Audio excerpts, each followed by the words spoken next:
بسم اللہ الرحمن الرحیم۔ السلام علیکم۔ گلے میں کیڑا گرنا یا بلغم کی زیادتی کی وجوہات اور اس کا علاج۔ بعض اوقات ہمارا جسم ضرورت سے زیادہ بلغم پیدا کرنا شروع کر دیتا ہے، جس کی وجہ سے بار بار گلا صاف کرنا پڑتا ہے۔ اسی آرٹیکل میں ہم جانیں گے کہ نظام تلفظ میں زیادہ بلغم پیدا ہونے کی وجوہات کیا ہیں اور ان صورتوں میں کیا کرنا چاہیے۔ اگر نظام تنفس میں زیادہ بلغم پیدا ہو رہی ہے تو یہ بلغم سانس کی نالیوں اور گلے میں لٹکتی ہے، جس سے کیڑا گرنا کہا جاتا ہے اور یہ تکلیف کا باعث بنتی ہے۔ یہ بلغم کی زیادہ مقدار پیدا ہونے کی کئی وجوہات ہو سکتی ہیں۔ جسم میں بلغم کی زیادتی ہے تو زیادہ سے زیادہ پانی پینا آپ کے لیے مفید ہے، کیونکہ پانی کا زیادہ استعمال سانس کی بند نالیوں کو کھولنے اور بلغم کو پتلا ہونے میں مدد دیتا ہے۔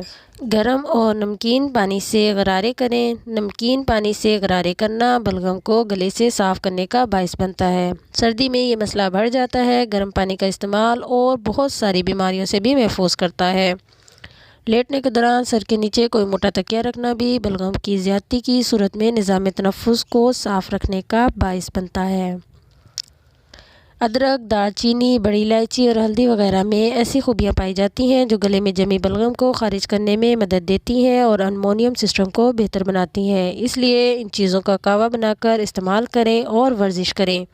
ویورز، اگر آپ کو ویڈیو اچھی لگی تو لائک کریں، چینل پر نیو ہے تو سبسکرائب کریں تاکہ ایسی انفارمیشن آپ کو ملتی رہے، اور کمنٹ کریں۔ ملتے ہیں نیکسٹ ویڈیو میں۔ اپنا بہت خیال رکھیے گا۔ اللہ حافظ۔